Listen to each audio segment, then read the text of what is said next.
ઓગણપચાસમી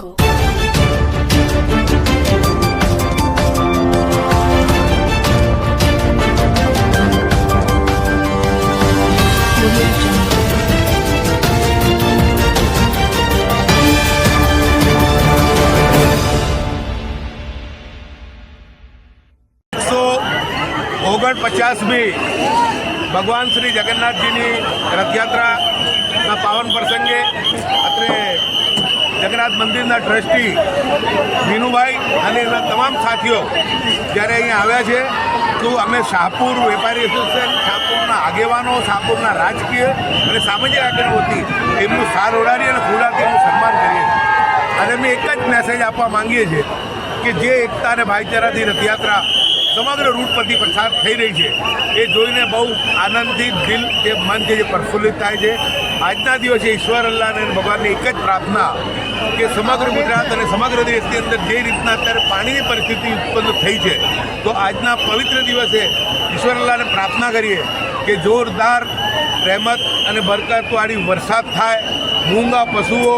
મૂંગા ઢોર એમને પણ રાહત થાય અને જે ખેડૂત, જે જગતનો તાત એ પણ અત્યારે બહુ આશાની દ્રષ્ટિએ આકાશની તરફ જોઈ રહ્યો છે ત્યારે આજના દિવસે એ જ પ્રાર્થના કરીએ કે સમગ્ર ગુજરાત અને સમગ્ર ભારતની અંદર ખૂબ જ સારા પ્રમાણમાં, વ્યાપક પ્રમાણમાં રહેમત અને બરકતવાળી વરસાદ થાય અને આ જે કોમી એકતા અને ભાઈચારાનું વાતાવરણ જે શાહપુરમાંથી ઉત્પન્ન થાય છે એ વાતાવરણ જે સમગ્ર દેશમાં ફેલાયેલો રહે એટલું જ કહીએ છીએ. આમની પહેલાં પણ મહંત શ્રી જ્યારે દીપદાસજી આવ્યા ત્યારે પણ મહેન્દ્રભાઈ જાયની હદે ટ્રસ્ટી હતા, એમનું સન્માન કર્યું, ત્યારે વિનુભાઈ અને એમના સાથીઓનું સન્માન કર્યું અને એ સન્માન હું માનું છું કે જે સન્માન જે શાંતિનો,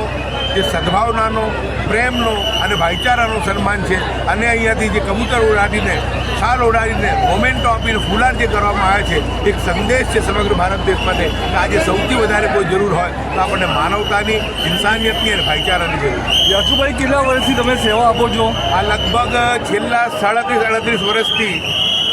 અમે આ જગ્યા પર જ ઊભા રહીએ અને અહીંના સમાજના તમામ